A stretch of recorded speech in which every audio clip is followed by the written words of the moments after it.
Hey, what is going on, guys? Welcome to part 2 of my How to Play Ingress or Pokemon Go player series. In this video, we're going to be diving into all of the different ways to actually grind AP in Ingress, such as hacking portals, linking portals, creating portals, recharging, making fields, etc. There are a ton of different ways to actually get AP in Ingress, and so we're going to be diving into the most relevant ones in this video. I'm joined today by Michael once again, who's going to be breaking down all of the items for us, and then going over the grinding methods right after. Additionally, we're going to be covering the metals portion of the grinding aspect in part 2.5, as we kind of felt that it was necessary to make it its own separate video because we're going to be going over a lot of stuff in this video and we didn't really want it to be overwhelming. And so as always, guys, before we go ahead and get started, if you guys do enjoy this video, feel free to hit that like button down below. I'd really appreciate it. And if you do want to stay updated for part 2.5 and part 3 where we go over all of the PokeStops submission criteria, make sure to hit that subscribe button as well. But with that being said, let's go ahead and get started. So before we jump into the actual methods of AP grinding, we need to talk about items and how you get them.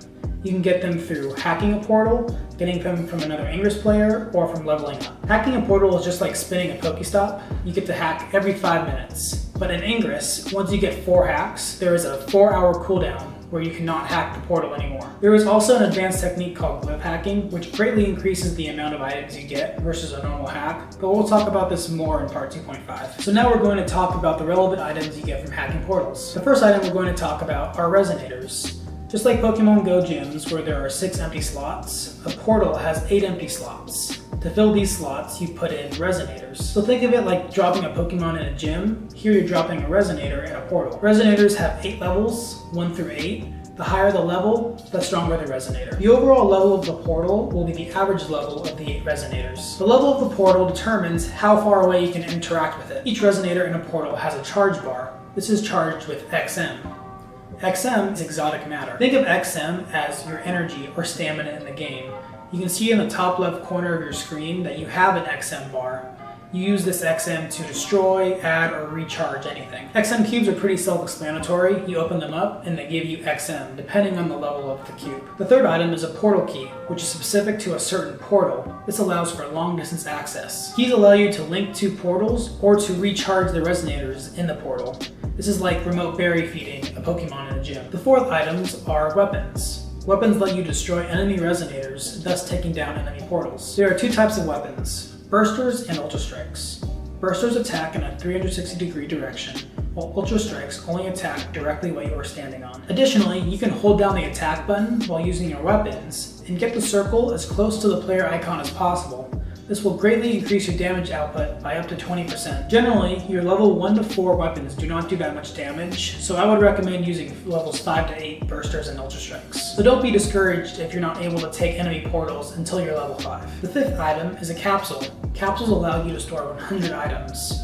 They're usually used for either storing keys or mass dropping items. When farming keys from a certain portal, it is important to put those keys in a capsule right away because you're more likely to get more keys from future hacks. So now we're going to be talking about the relevant mods. Each portal has 4 mod slots. There are 3 levels of mods: common, rare, and very rare, with very rare being the strongest. The first mods are shields. Shields give your portal extra defense from enemy attacks. The second mod is a multi-hack, which increases the amount of hacks before the portal burnout. The third mod is a heatsink, which decreases the 5-minute cooldown between hacks. The combination of heatsinks and multi-hacks are very important for farming keys, but we'll talk about this more in part 2.5 when it comes to the Illuminator badge. Now that we've talked about all the mods, we need to talk about one more item, which are ADA Refractors and Jarvis viruses. These allow you to switch the team of a portal. Now we have all the relevant items out of the way. But before we talk about AP grinding, we still need to talk about fielding and linking. So a link is a connection between 2 portals. And in order to do this, you need to have all 8 Resonator slots filled and the key to the portal you are linking to. A field is 3 links between 3 portals that create a triangle. It is important to know that links and fields cannot cross. So plan out your linking and fielding by looking at the Ingress Intel map beforehand. Now we can finally talk about methods of grinding AP. The best method of grinding AP is microfielding, where you go to a portal-dense area and create a bunch of small fields. In order to do this, you need to hoard Resonators and keys. The best way to do this is through glyph hacking and putting your keys in capsules. Depending on your portal density, this method could yield up to 100,000 AP in an hour. The next method for getting AP is by taking enemy portals. As we said earlier, if you're level 1 through 4, you're going to have a hard time doing this, so we recommend waiting until you're level 5 before you go out and take portals. We recommend looking at the Intel Ingress map and looking for microfields that other players created in your surrounding area. Depending on the portal density, destroying these microfields could yield up to 10,000 AP per minute. The final method is single dropping Resonators. If you are in an area with a lot of neutral portals and you are low in Resonators, this is the perfect method for you. The reason why you want to do this is because the first Resonator you drop in a neutral portal gives you 625 AP, while every other Resonator only gives you 125 AP. Now we need to talk about grinding in rural areas. Sadly, the rural problem is just as bad in Ingress as it is in Pokemon Go. The two best things you can do is go to the nearest city and play there, or find a level 10 Ingress player to come to your town and create new portals. Don't let this discourage you though, because you can be the pioneer to get Ingress started in your town. With that being said, if you have a low number of portals in your area, the best thing to do is glyph hack. Glyph hacking gets you more items and gets you AP if you're able to get the memorization right. Again, we're going to be talking about this more in part 2.5. With this being said, even in an area with 4 portals, you are still able to destroy those portals, put Resonators in them, put mods in them, make 5 links in 2 fields. So getting AP is still possible. Additionally, you should be putting low-level Resonators in your portals, because these Resonators will lose charge and die faster, thus allowing you to fill the portals back up. One thing to avoid is something called win trading.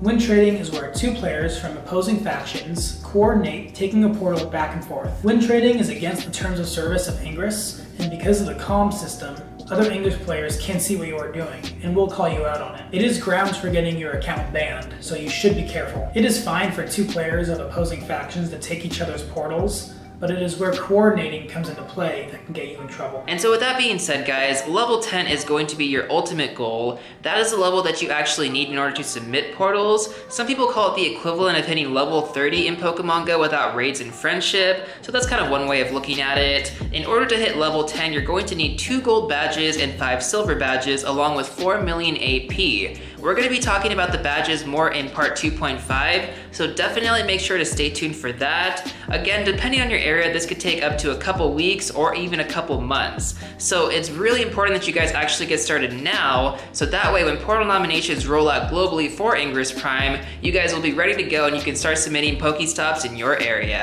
And so with that being said, guys, that is basically going to do it for this video. Once again, a shout out to Michael for helping us out with this stuff. Really do appreciate having him here. We will be filming part 2.5 very shortly, so you guys can expect that video out in a couple of days. It is finals for me very soon, so I don't have a lot of time to edit this stuff, but I'm doing my best to get it out as fast as possible. And so yeah, you know, like I said, that's basically going to do it for this video. If you guys did find it helpful and informative, feel free to hit that like button down below. I'd really appreciate it. And if you do want to get updated when part 2.5 goes live, make sure to hit that subscribe button as well. And I will see you all real soon in the next one.